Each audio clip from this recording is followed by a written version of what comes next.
Hello, dear friends, and welcome to the International Fabtalks. Thanks for being a part of our journey, and thanks for growing with us every day. My dear friends, it's a beautiful world, and there are many beautiful people in this world to make it even more better for all of us. And today we have with us our special celebrity. He's Professor Dr. K. Jaishankar from Bengaluru. He's a public intellectual and as well Professor of Criminology. And deep into that zone, which is very useful for all of us, to each one of us. So let's welcome our special celebrity today, my dear friends, on the International Fab Talks. Dear sir, welcome to the session and thanks for being a part of our platform. Thank you, ma'am.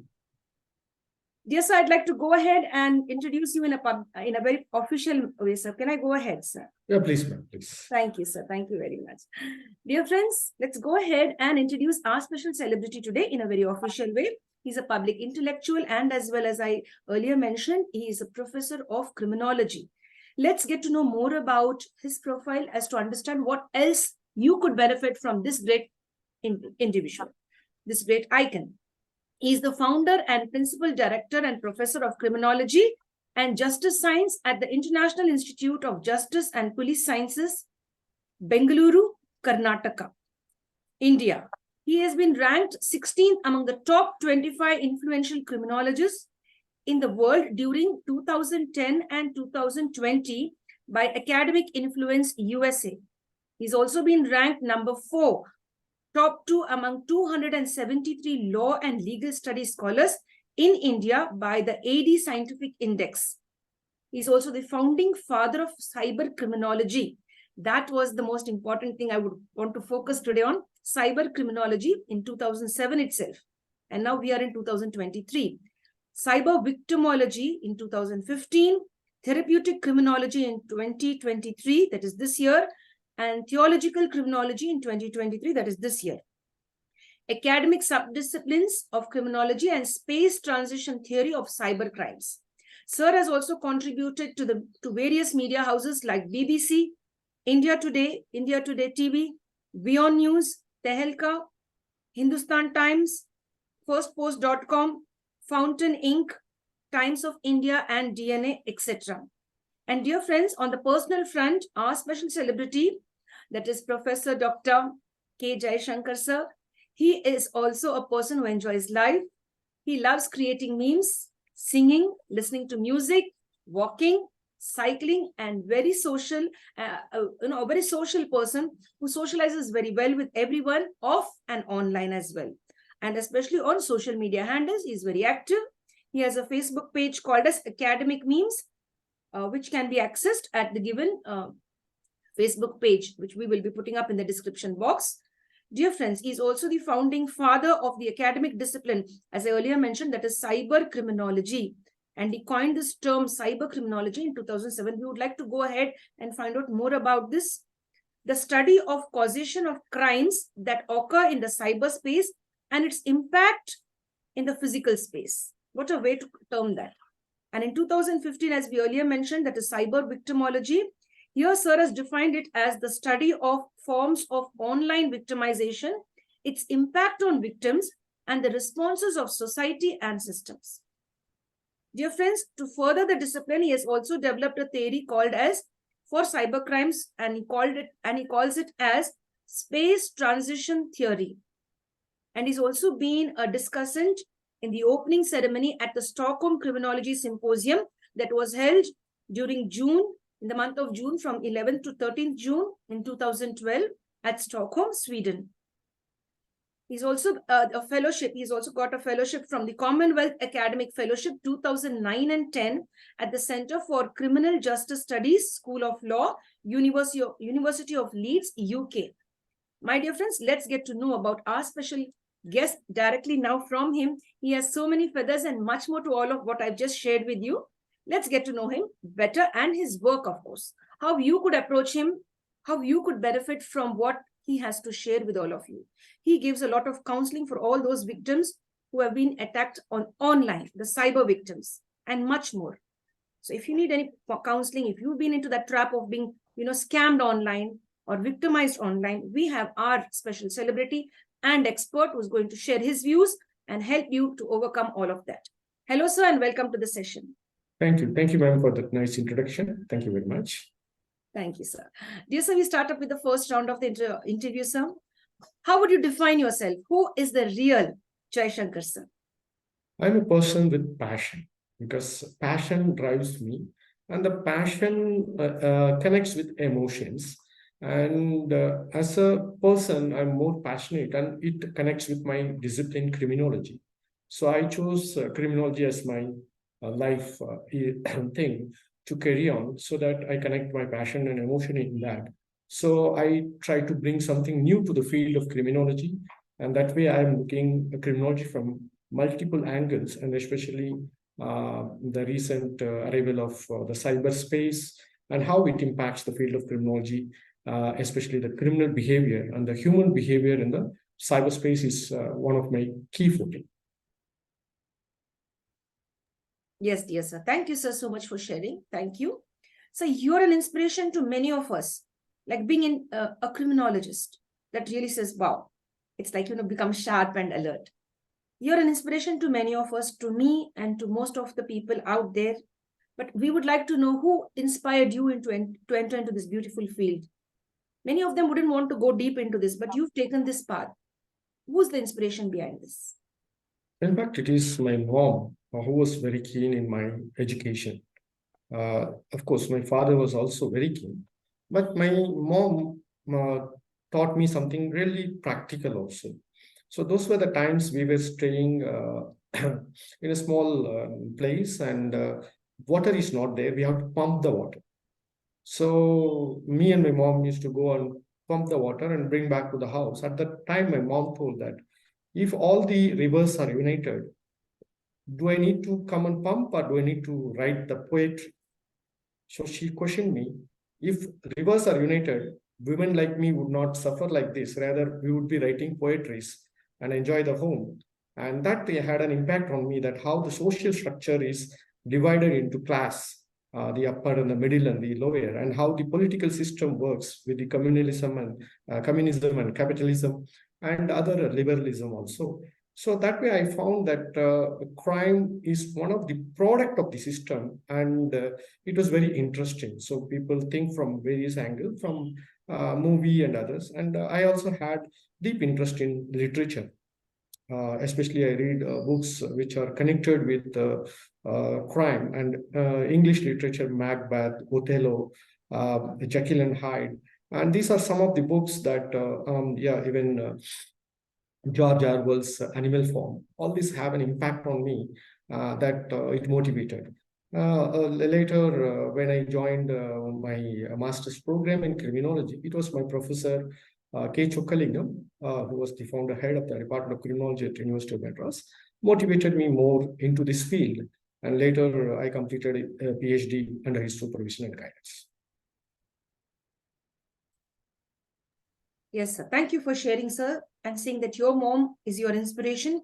And I love the way you said this. What your mom told you is like, if all the rivers are united and everything is good, I wouldn't be here struggling like this. I would be writing poems. Yes. I would be a great writer. Yes. So important talent, the hidden talent of people are just crushed up because of certain classes of people who take advantage of the others, who misuse their power, who misuse the universal energy. So that's very true, sir. I really like that's very striking when you said that, yes, there's a lot of hidden talent in each one of us. So let's use that in the right way. Let's be a blessing to each other in this universe. Dear sir, is there anything that you'd like to share about your childhood apart from this? Is there anything that you'd like to share more about your childhood which impacted you so much and brought about a change? Actually, I'm the firstborn child of my family. I have a sister and brother. But as you see, always the first child is more pampered also. So I was a pampered child. But at the same time, my both the parents cared me much to do things. But I was very much a extroverted person at that point of time, that I was always in the ground playing with people, many games, like childhood games, including cricket and others. I used to play. But slowly, my childhood, my father little bit was concerned with my education, and he made me to bring inward. So he gave a reward if I recite Tamil Tirukural, I will get 10 paise for one kural. So that one verse. So 10 means 1 rupee I will get. So slowly I was again back to studies in that way. And I used to collect money and used to purchase comics books, especially Tamil books, because I was studying in an English medium school and my Tamil was very, very poor. So I used to read a lot of comic books by saving money without the knowledge of my father. And that suddenly became a huge collection, which I didn't know that at one point of time I had around 500 comics book with me. And it was very surprising. Later, my father opened a box and found that.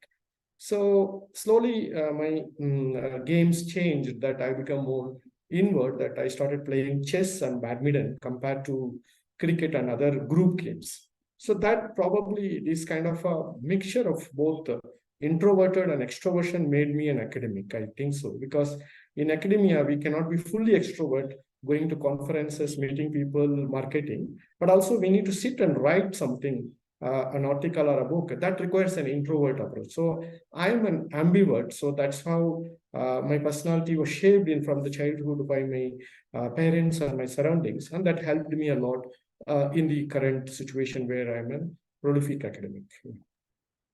Beautifully explained, sir. Thank you for sharing those incidents, like how you collected a lot of comic books, up 500 maximum. That's really nice. Thank you. In fact, all the young children out there should be like that. Take up the challenge and transform it into your strength. Now, dear sir, when I speak of challenges, now at a younger age, you faced all of these and you overcame all of them in the right way. Now, in your professional space, you might have seen a lot of ups and downs, a lot of challenges. We'll not take it as stress. We'll call them challenges. How did you manage your challenges till today?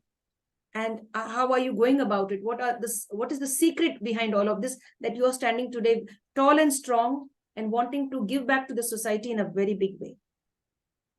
See, academia is a very different space, especially university-based academia. So people know teachers in the school and college teachers. But that politics is something different from universities, where we not only engage in one activity like teaching, we engage in at least 4 or 5 activities like teaching, research, administration, extension, and consultancy. So since all these things are equally important, there are many stakeholders and everybody is interested to get something for themselves. So there is a rat race among the academics in the university, and then there is a politics which is very normal in academia. But this politics is for small things. So a great social scientist one told that the politics of academia is so small, so rigid, because the stakes also are too low. Also, stakes are very low. They aim for a headship. They aim for a syndicate membership. They aim for some chair, some committee chair, and all. So the politics is that they want to acquire that. But not many can be all-rounder. Some people only can be an all-rounder in academia. Some are good in teaching, some are good in research, some are good in administration. So a combination of all these three is a very difficult thing that everybody can contribute. So me as an all-rounder of all the fields, whether it is teaching, whether it is research, extension, consultancy, administration, I do everything perfectly because I put at least 14 to 18 hours per day time, and that others cannot do that. So I got a lot of enemies, hidden enemies. And those people naturally cannot directly attack me. So they utilize students to spread rumors, to tell something bad about me, or to write against me to the administration, and that way defame me. And some went to the extent of writing bad about me in social media. But however, you see, I'm a phoenix. I would never die. I will always come up. So it is always in my life failure, then success, then failure. So many times I was double promoted also. That is also happened in my life, where I was like from second standard, I was promoted to fourth standard. I got a double promotion. However, again, I failed in 10th standard. Then I was waiting for 1 year, and then I completed my typewriting all examination, which is currently highly helpful for me to write articles. So that 1 year I was helpful. But later, In my academic life also, I never became an associate professor. So in academia, assistant professor, associate professor, and full professor. So I got a double promotion. From assistant professor, I directly became a full professor because I got around 800 marks, which is required for 400. So the committee was so impressed and provided me the full professorship. So that is the kind of a story that it's a kind of a combination, you would say, that are the ups and downs or normal, and I take it in that way only. Yes, dear sir. Thank you for sharing, sir. Thank you. And the best part is I rise up like a phoenix, rise Yeah. up from the ashes again. Yes. And that's what makes us very strong, my dear friends. And our celebrity today is Professor Dr. K. Jaishankar, who's been through ups and downs, but has never given up, but has always wanted to contribute to the society. And he is doing so till date. Like a phoenix, all of us should be like that with resilience. Rise up and face challenges. Dear sir, thanks for sharing. How would you want to be remembered in this world, and why should people remember you? See, when I joined PhD, at the time I decided that in another 20 years, I should be among the world top 25 criminology professors. And currently, I have achieved that also. So the world should remember the Jaishankar as one of the key criminologists that turned criminology in a different direction, eminent criminologists like Lombroso, Sutherland, Merton. And these are people who are in the European and American context. So the world should remember that one person from the South India, South Asian subcontinent turned criminology in a different direction. That's what I want to be known as. Very true, sir, and very nice. Dear sir, I'm really amazed that how you might have entered into this beautiful field, criminology. What made you enter into this specific field? There are different fields in life, like different zones, different areas. Specifically, criminology, why did you enter into this? See, I did my undergraduation in Coimbatore. At the time, I didn't study social science. I was into biochemistry. In fact, social science was my hobby, I would say, from the childhood that I'm watching the social behavior, but not as a discipline. I went into science because of my pressure of father, but my mind was more into the social behavior because I'm a person who watches human behavior and analyzes that. So psychology and sociology is naturally with me. So I read a lot of books also during that until undergraduation. Also, I used to purchase psychology or sociology books from the roadside and read. It was nothing to connect with my biochemistry. However, I found that I'm not a person to be within the four walls of the laboratory. So I find that as a person, I should make the world as a social laboratory and see things from a different perspective. And in my college days, I found that rich people are there, and those rich people involved in violence. So this made me a little bit intrigued because always we think that crime is connected with poverty, with poor people only commit crime, and because they don't have resources they steal something. But I have found that rich people, rich students involved in stealing, looting, involved in violence, involving in defaming others. So I found that there is something that interesting to study here, that our understanding of crime only connecting to poor people is not correct. So I thought like I would study this particular program, and I tried to apply to Tata Institute of Social Sciences, which had a criminology program in their social work. But however, the last date passed and I couldn't get it.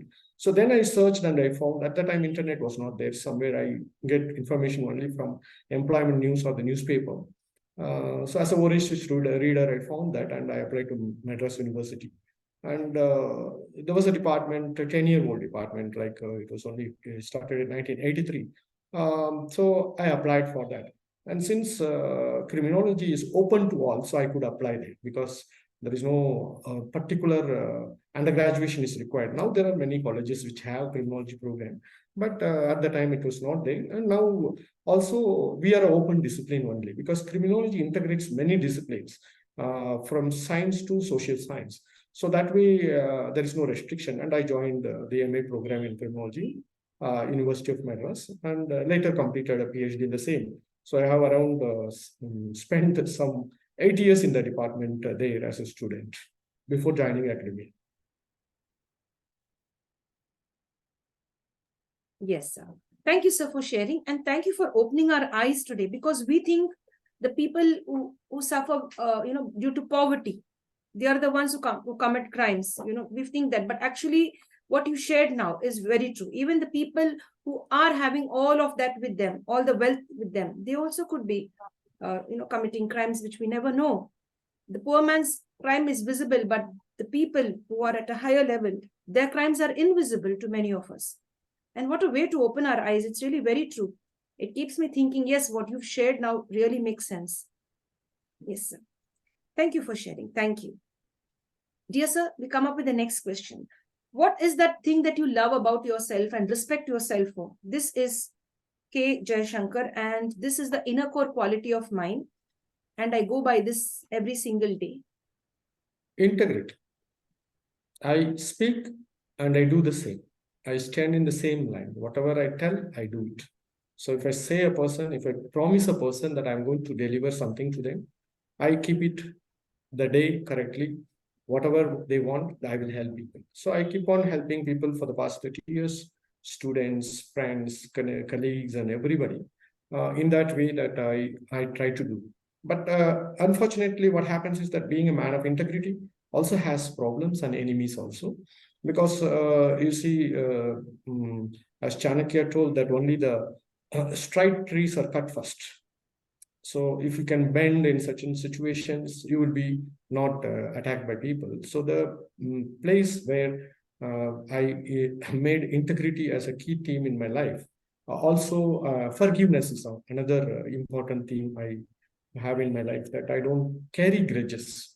A lot of people have abused me. A lot of people have done bad things to me. Still, I forgive them because I believe that it should not affect me, because grudges are going to affect ourselves. And as I read a lot of Tirukural from childhood, so some of the Kurals say that about forgiveness. Especially, you should forgive people and give them back so that they will be ashamed. So that is one of the key Tirukural impacted on me.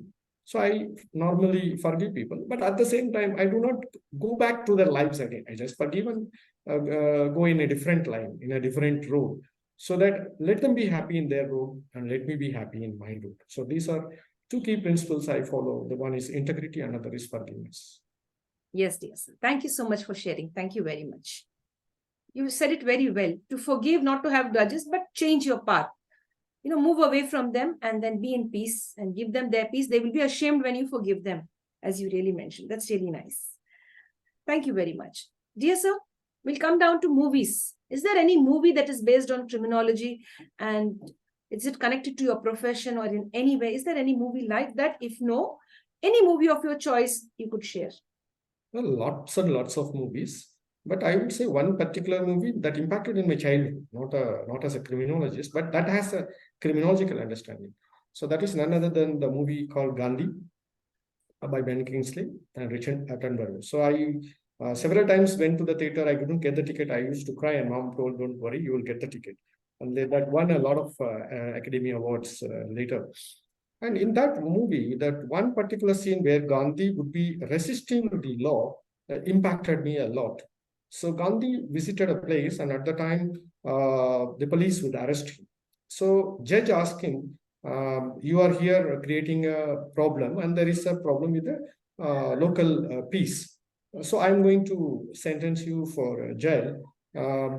So are you going to say anything?" Then he told, "No, I have nothing to say. I have nothing to say. If you want to send me jail, you send me jail." Then judge told that I don't have any evidence to send you to jail, so I'm going to fine you. Then Gandhi says that I resist to pay that fine. Then judge says that then we will release you on bail. So this particular thing had a very deep impact on me. And probably that scene have made me to move towards criminology, which is a discipline which talks about justice and not law. Law is for lawyers, but as a criminologist, we are in the business of justice and not the business of law. So any small thing, sometimes we go against the laws, which may be draconian law. Yes, I get that, sir. Thank you. Thank you for sharing. Thank you very much. Dear sir, we come to sports and games. How did you feel when India lost the match to Australia, the World Cup? Are you a cricket fan? First, Yeah, I used to play cricket. I told you that from childhood, I used to play a lot of cricket. In fact, I was a vice captain in one local team. So I used to play a lot of cricket with my friends. But as I pointed, slowly, I became more introverted towards academics, and field games become very less. But of course, badminton I play, but badminton is not a typical team game. But cricket was also one of the games that I used to play. So that way, I know that how to play within a team also. See, naturally, we get disappointed by many things, and cricket is not a kind of a typical sports. I would say it's more an entertainment and more a business it has become now, not like those days. So we have to see cricket from a different perspective, like a cinema, like a movie. Then we won't get upset because the movie will have happy ending. Sometimes the movie will have sad ending. So we should enjoy cricket like that, because cricket is not a universal game. It is only a Commonwealth game where and all the British are there. So those countries only play cricket and other countries do not play. So when we say World Cup, I don't believe that, because World Cup means it should represent all the 135 or more countries, but it is only concentrated in a small group of countries. So we should enjoy the game rather than pouring our emotions unnecessarily and targeting cricketers or others or their families in the Facebook or in social media is incorrect, I believe. very true, sir. Thank you for sharing your thoughts and views on that beautiful question. Thank you, sir. Dear sir, what change you would like to bring into the world? Which area, which zone you want to focus your energy and say, this area requires a change and I will contribute my energy and bring about a change in this zone? I believe it is teaching and research. When we talk about a lot of things in India, the invention, discoveries, we always go back very far, somewhere 2000 years back. We had Aryabhatta, we had Chanakya, we had Tiruvalluvar. But for the past 2000 years, we never brought big inventions, except a few like Raman effect and others. So the scientific discoveries and inventions have reduced because of the fact that we were invaded by a lot of people. So especially the Mughals, then the British. So we are enslaved, and the education system become more kind of a rote learning, and thinking is not allowed.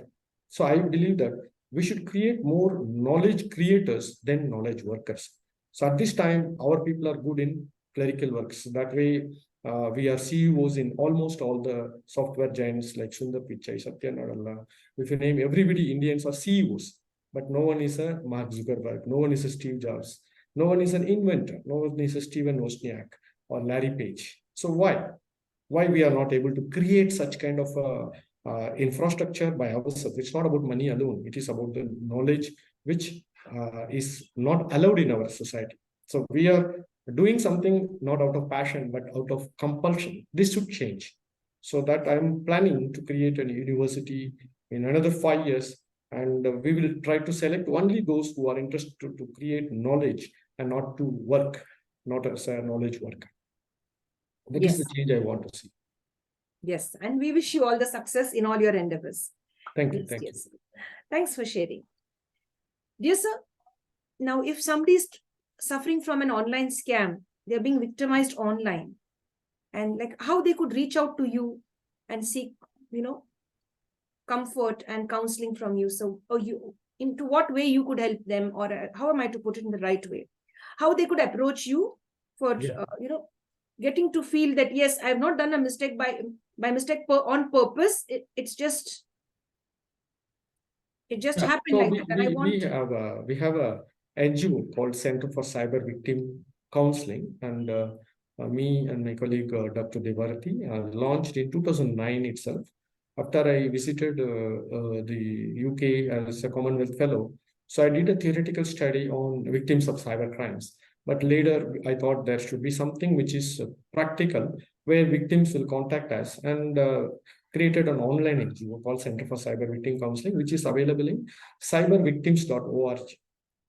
So people can go there and tell their complaint in their inbox, and we will solve them. We will direct them to the Google, or we will direct them to the police, or whatever psychological or advocate support we'll try to provide freely, and solve the problem. So at this point of time, we have counseled more than 5,000 victims.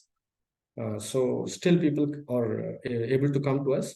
So it is open, and since it's online, anybody can contact us at any point of time. And we have considered it for free. And for the past 15 years, we are doing this as a NGO work. Thank you, sir. Thank you for sharing. Thank you very much. Dear sir, on this beautiful journey called life, would you like to mention those friends who have stood with you through thick and thin, who haven't left your side, right from your school days till date? Are there any best friends who've been with you?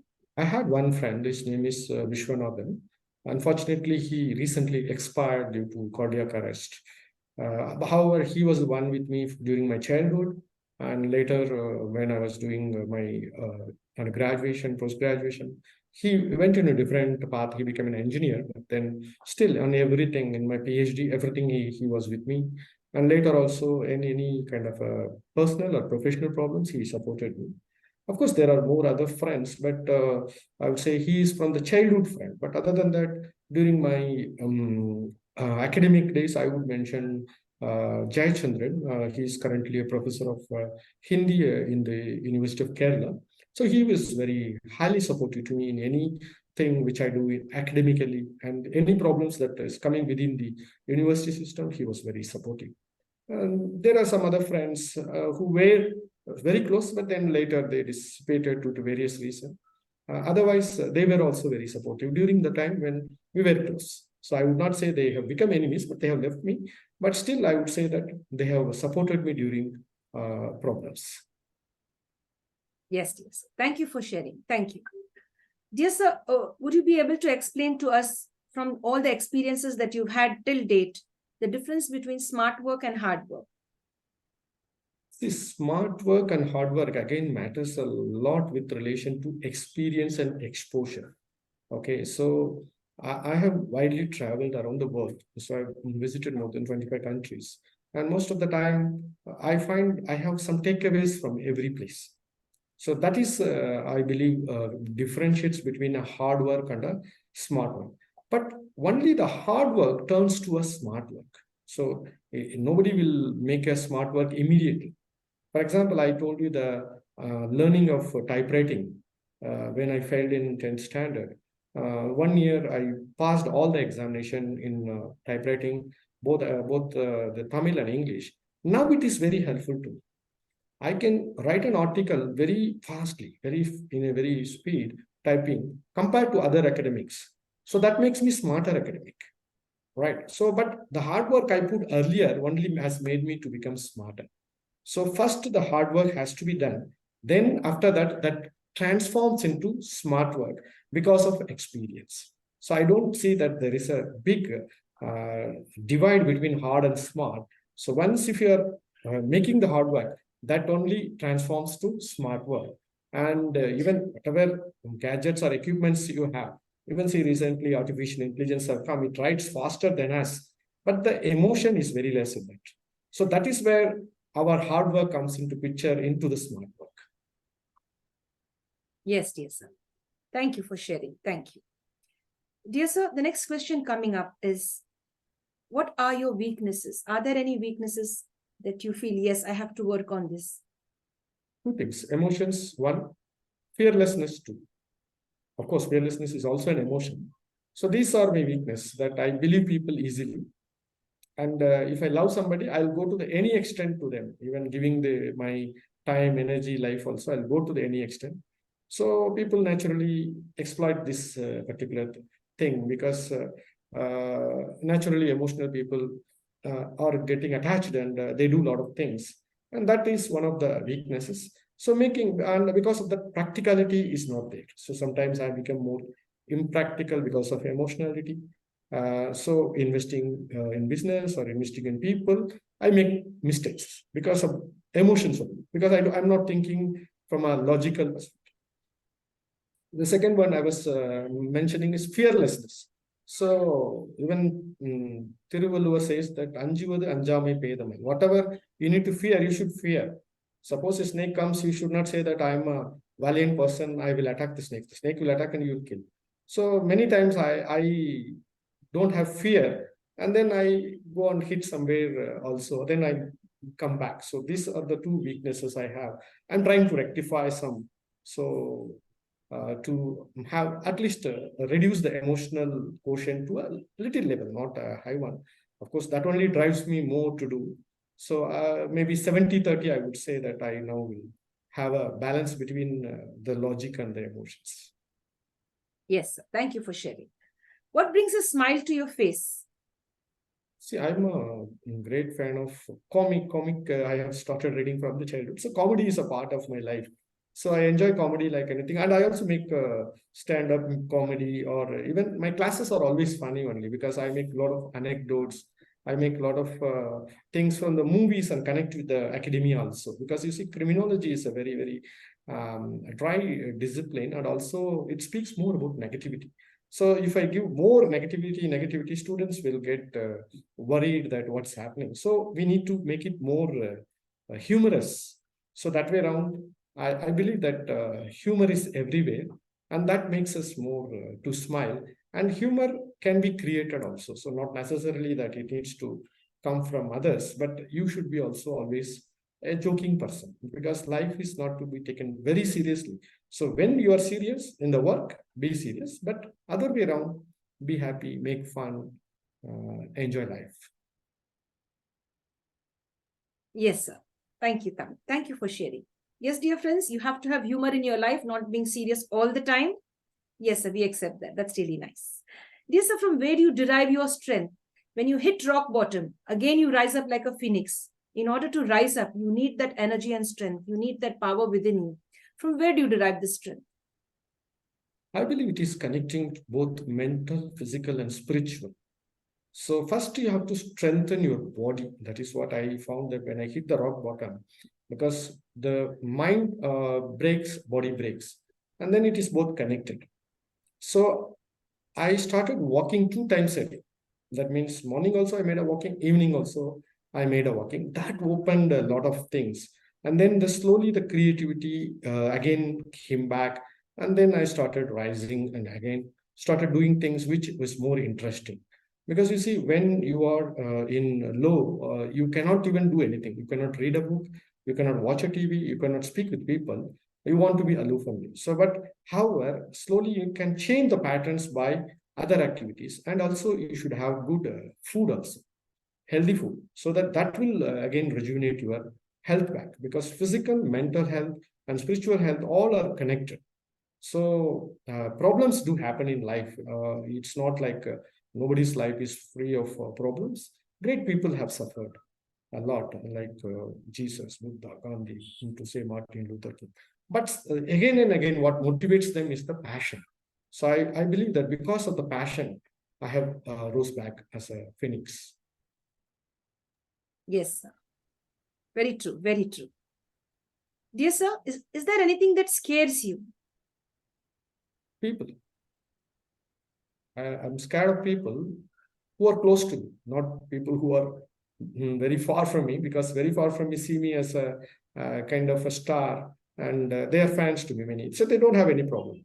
But sometimes I allow those people to come near to me, closer to me, and those are the people that creates problem in my life. So that's where I'm little bit afraid. So I have a saying: I'm afraid of people who are afraid. So already they are having some problems in their lives. So that way, I believe they come to me as a solace, but ultimately it becomes toxic. Very true. What scares us are people who are backstabbers, who are manipulators, who use us for their advantage. And when they need any help, they come, and once it's done, they bounce back and go away. They're not with us, they move away from us.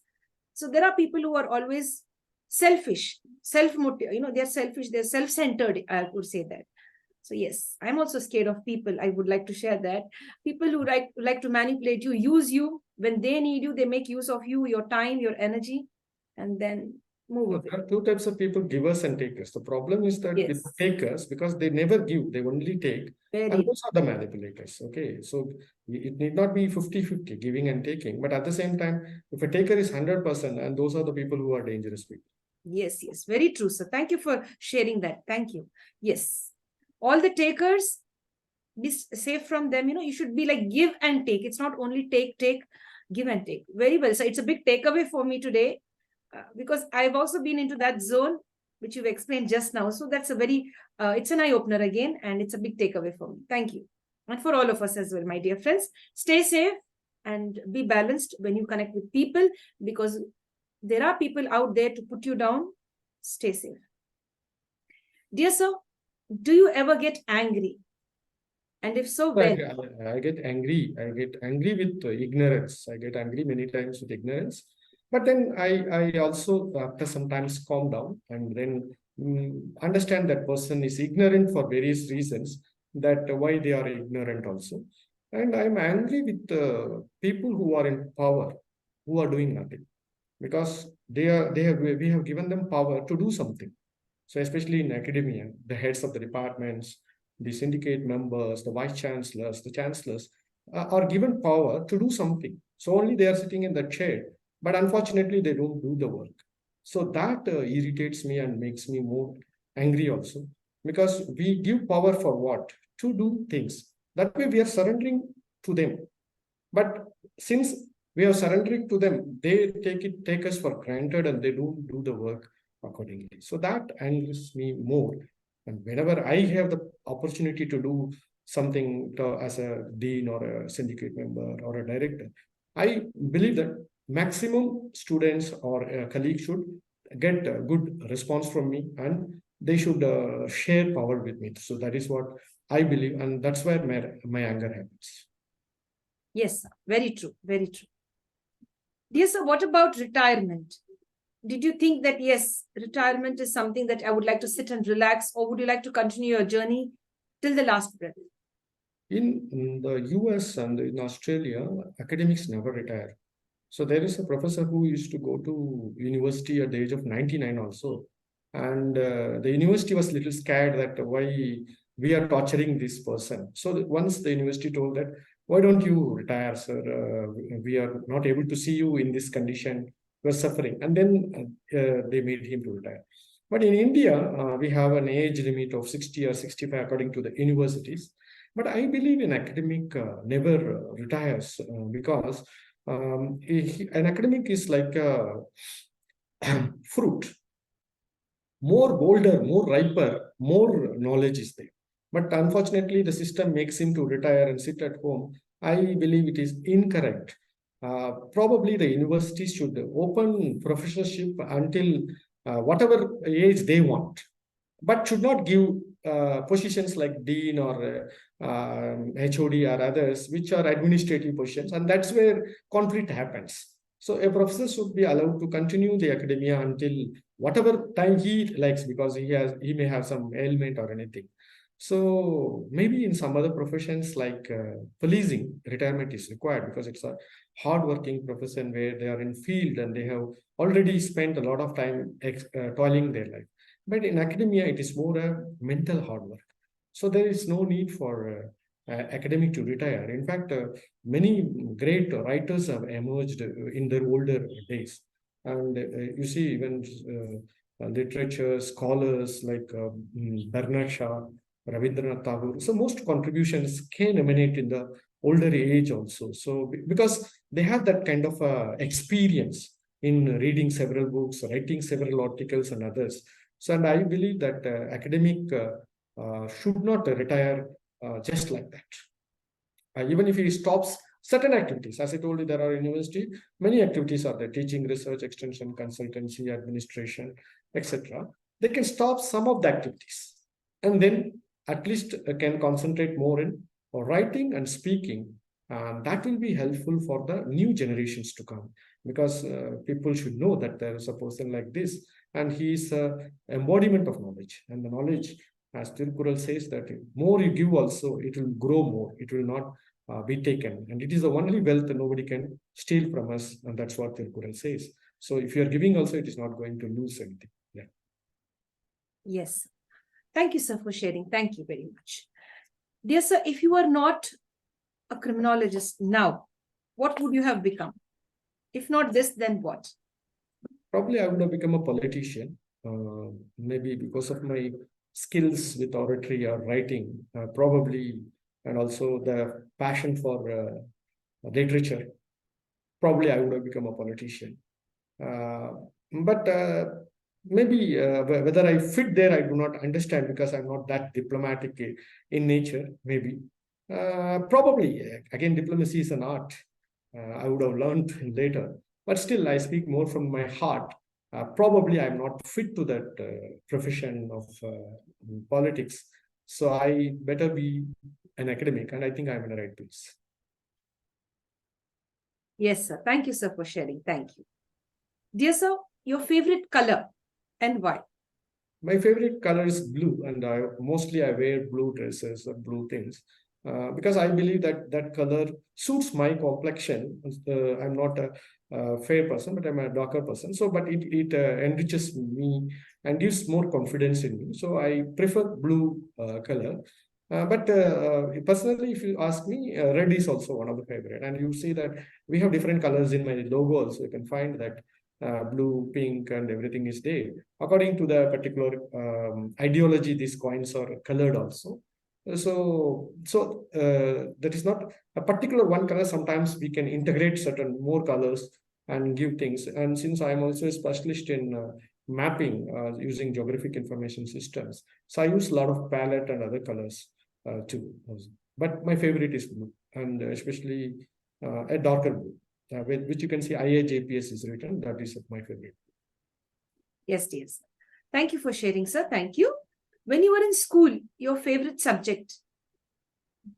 Biology was my favorite subject, and especially that's how probably I moved to biochemistry. And in fact, criminology also connected with biology because the founding father of modern criminology, Lombroso, is a physical doctor, and he did a lot of adventures within the field of biology and integrated with criminology, and he created a school called Biological School of Criminology.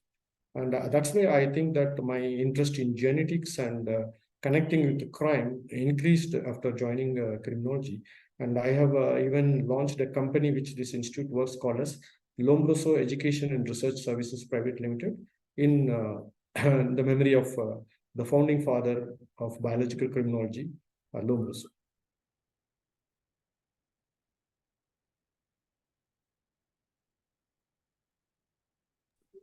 Thank you, sir. Thank you very much for sharing. Is there any message you'd like to give out today on this platform to all of us? Any special message? See, I always believe weak person wait for opportunities, but strong persons create them. So we should not wait that something would happen. Nothing is going to happen in this earth until we move, until we change. So we have to create the opportunities. One.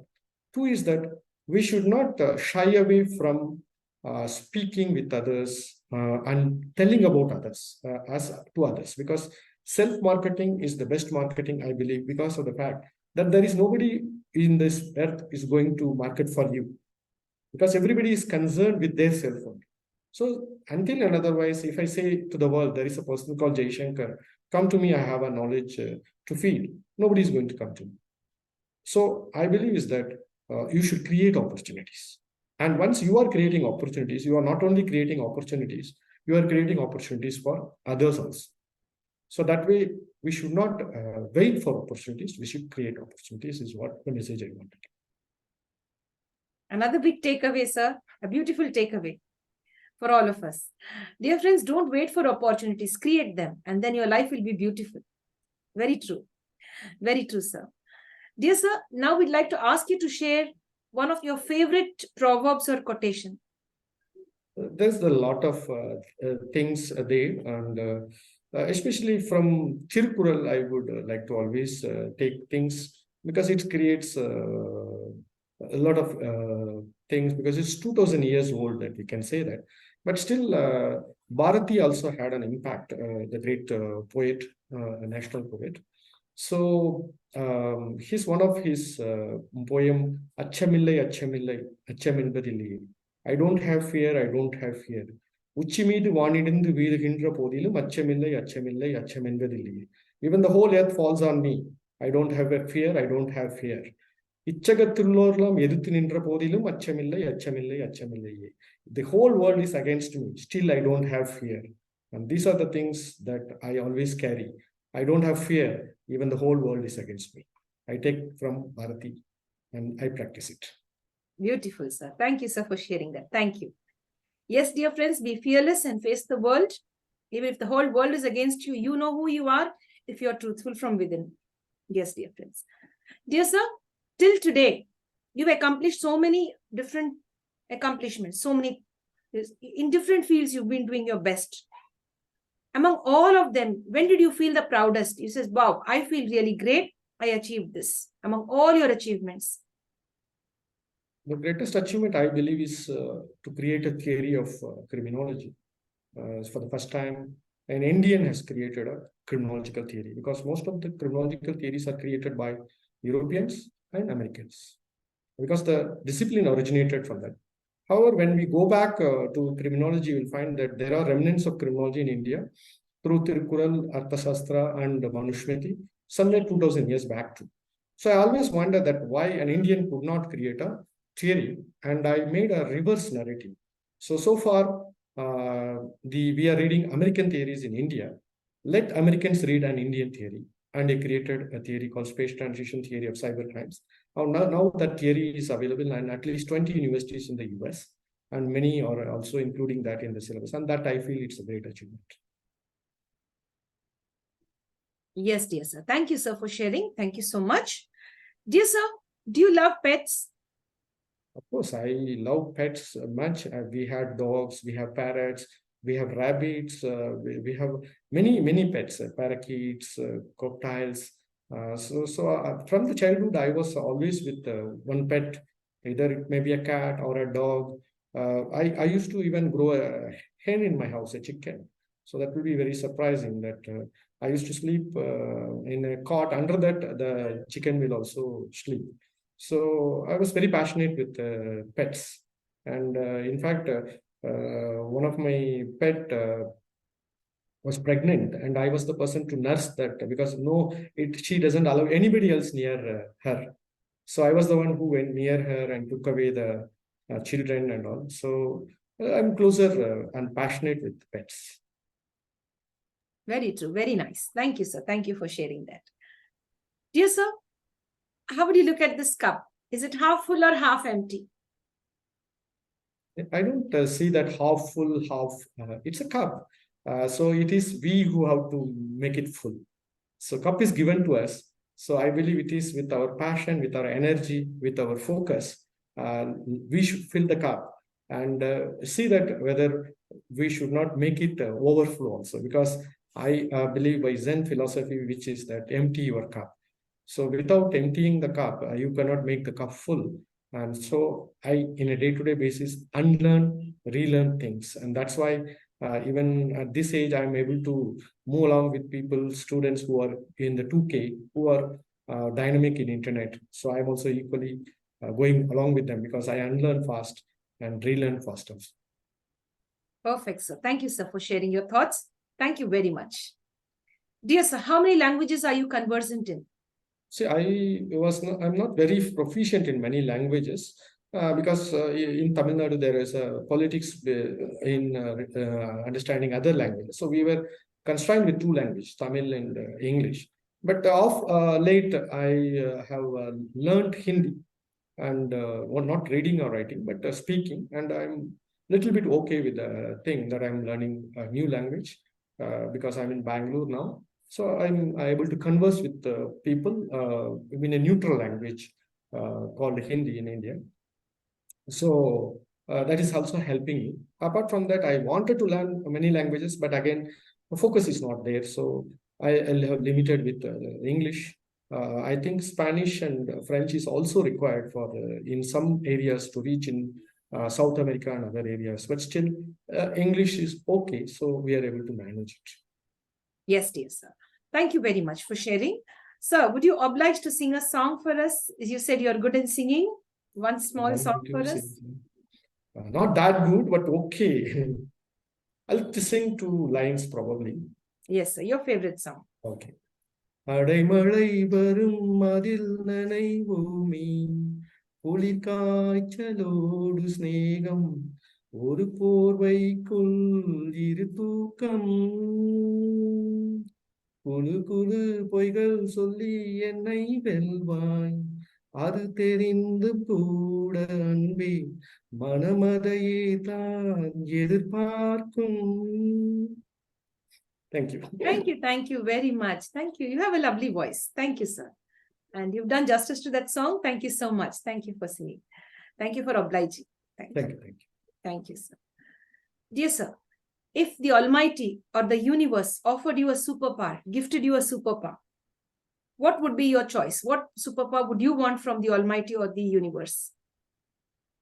You create a classless society, because I believe that the class-oriented society is the one creating more problems and more issues.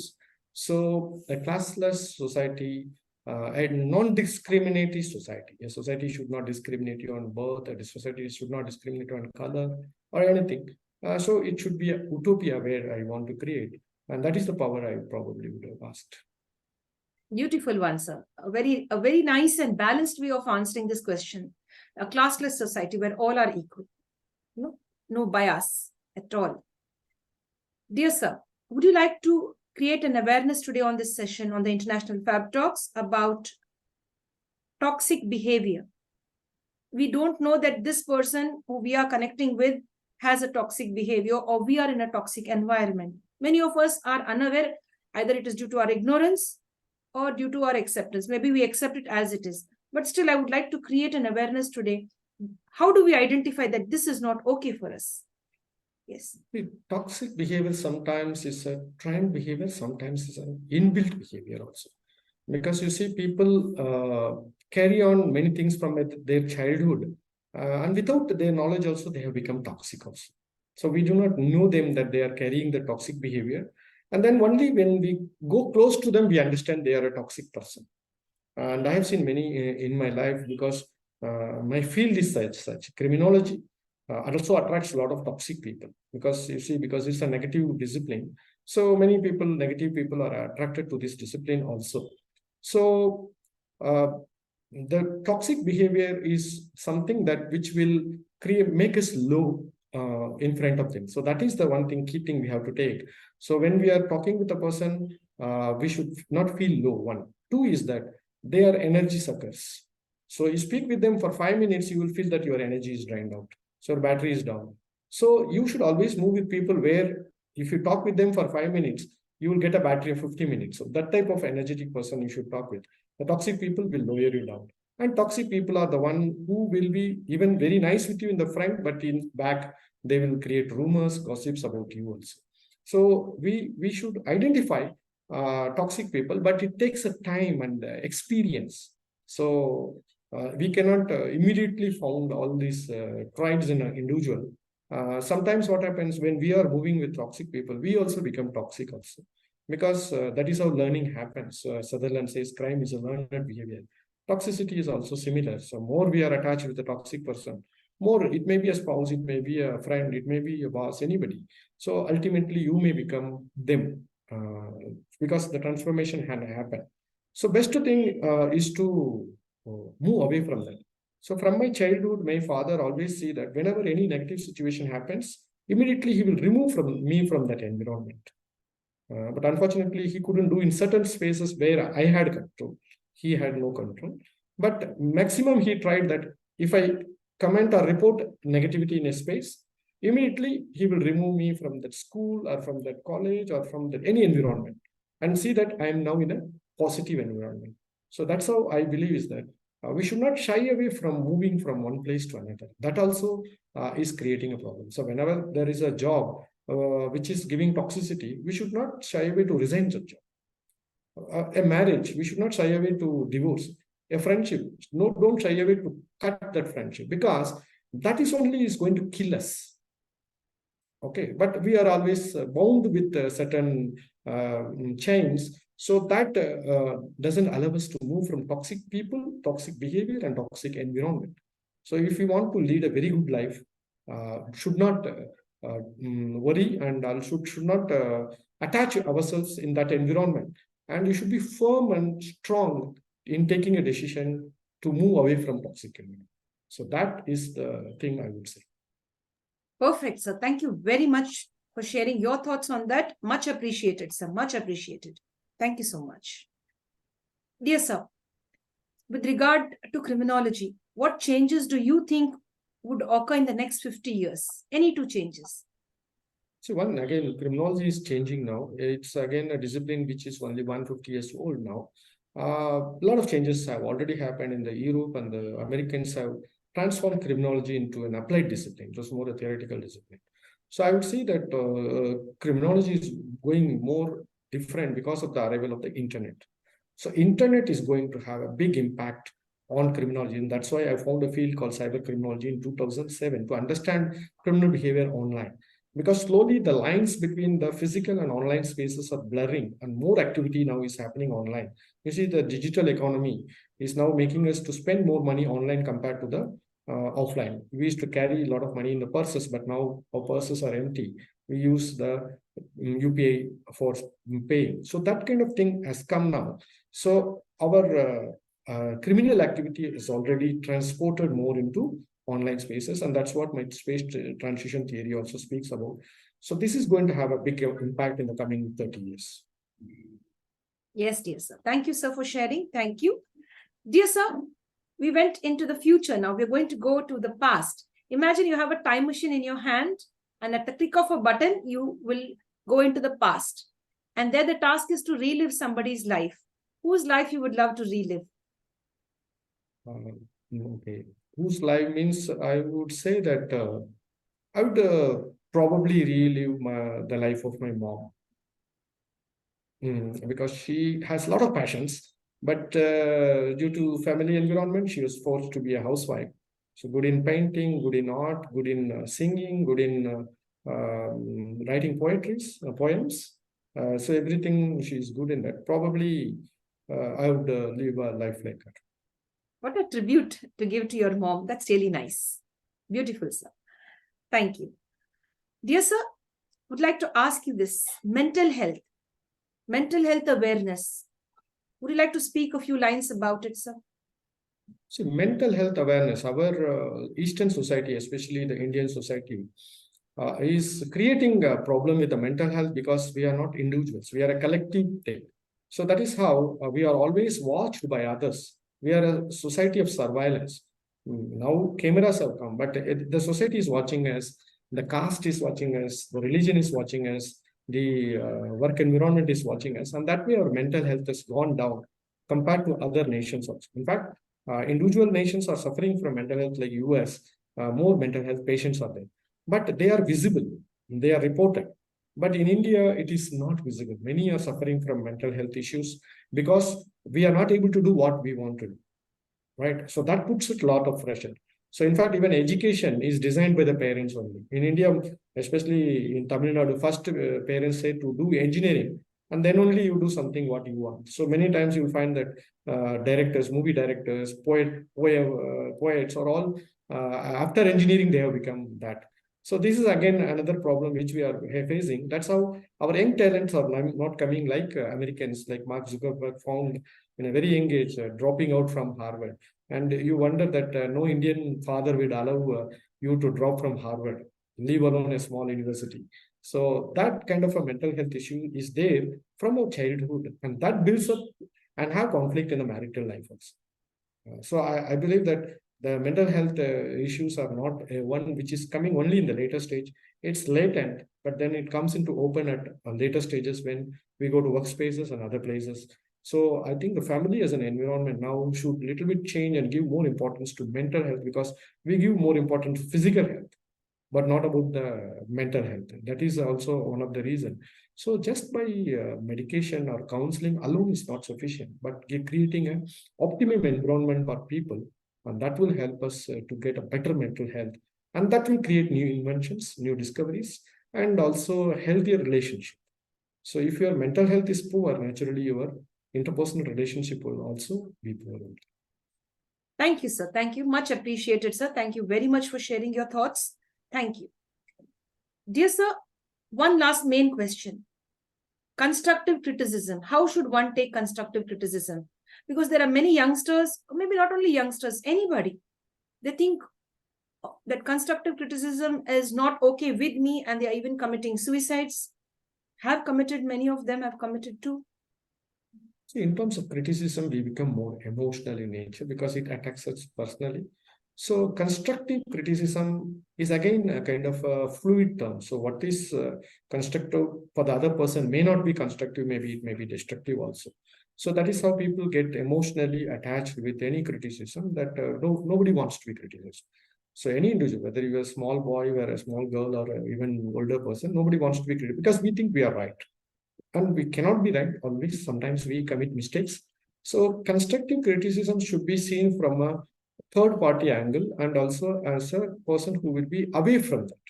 So we should not attach with us because you see, as an academic, we write articles and it is peer reviewed by 2 or 3 people. And many times bad comments do come when the rejection happens. So just like that, they won't say that your paper is just rejected. They will write with 10 to 20 points. Your paper is the crap I have ever seen. Like that, comments also come sometimes. So now we should not get emotionally attached. So I used to tell my students that your article is not your body; it is your shirt. So the tailor can cut the shirt according to your length of the body. So don't feel emotional when the scissors are on your dress because it is not the scissor on your blood or on your body, but only on your dress. So we should also take constructive criticism in that way that people are trying to cut only our dress to make us more beautiful rather than putting the knife inside our body and making us to die. Perfect, perfect, sir. Thank you very much, sir, for all of that. You've shared it so well. It was really a learning experience, a pleasure to get to know so much from you today on this platform, sir. We've come to an end to the main round of the interview, but we have a small segment called as the rapid fire round. It will just take 5 minutes to get to know about your likes and dislikes. Is that okay, sir? Yes, yes, please go ahead. In the rapid fire round, you have to answer in 1 word or 2 words, maximum 1 sentence. Is that okay, sir? Yeah. Yeah, thank you very much, sir. Dear friends, we had a lovely experience, a learning experience, and many eye-openers for all of us, many takeaways. It's now the time for the rapid fire round to get to know about our celebrities' likes and dislikes. Dear sir, the favorite day of the week? Sunday. Your favorite number? 9. Tea or coffee? Coffee. When you help others, do you expect anything in return? Nothing. A perfect day in 1 word? With more humor. Is it city, village, or town? Village. Land, water, or air travel? Air. Which season is your favorite? Winter. On a table, cakes, chocolates, and ice creams. What would you pick up? Ice creams. Which flavor? Pista. Are you a good cook? Apart from being a great criminologist, a great human being, are you having this life skill that you are a great cook too? Of course, I am a great cook. I used to cook and put it in Instagram. Wow, great. That's really nice. Yes, sir. Your favorite recipe? My favorite recipe is my mom's sambar. So for that idli nice. dosa. So it's a very special recipe created by her. So that I used to do that with coconut. Thank you for sharing. And I'm sorry for interrupting you. I'm sorry for that. I just wanted to tell you that even Abdul Kalam sir, Dr. APJ Abdul Kalam, he loved his mother's sambar. Yes. I've read that. So that connects me with you. Yes, sir. Dear sir, are you an early bird or a night owl?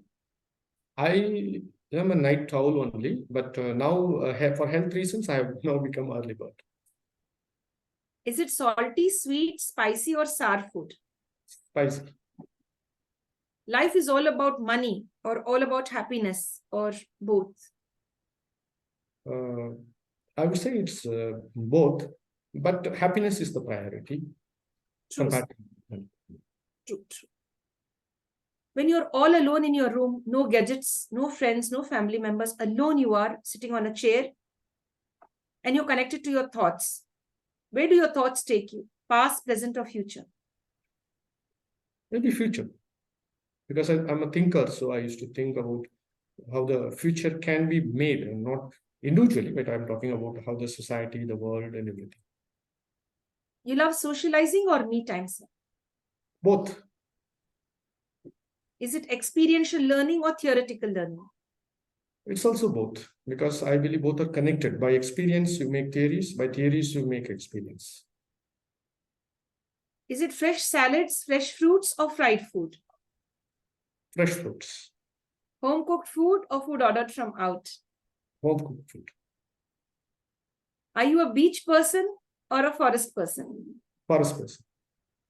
Singing or dancing? Singing. Walking, two-wheeler or a four-wheeler? Walking. On a table, if there was a nice, great book, an interesting book, and a great music system as well, what would you lay your hands first on? Music. Dear sir, do you love to receive gifts or give gifts? Give gifts. So thank you so much, sir, for this beautiful sharing which you've done today with us. You've given your time and expertise. Thank you very much. As you said, you love to give gifts. We would ask you to give a gift today that is 3 magical words you have to share with us. We know that there are 3 magical words called as please, sorry, and thank you. Apart from please, sorry, and thank you, we would love you to give us 3 powerful words which could create magic in our lives as a gift. Already there, that is, I love you. I love the world. I love people. How sweet. That's really nice. Thank you very much, sir. Looking forward to many more interactions with you.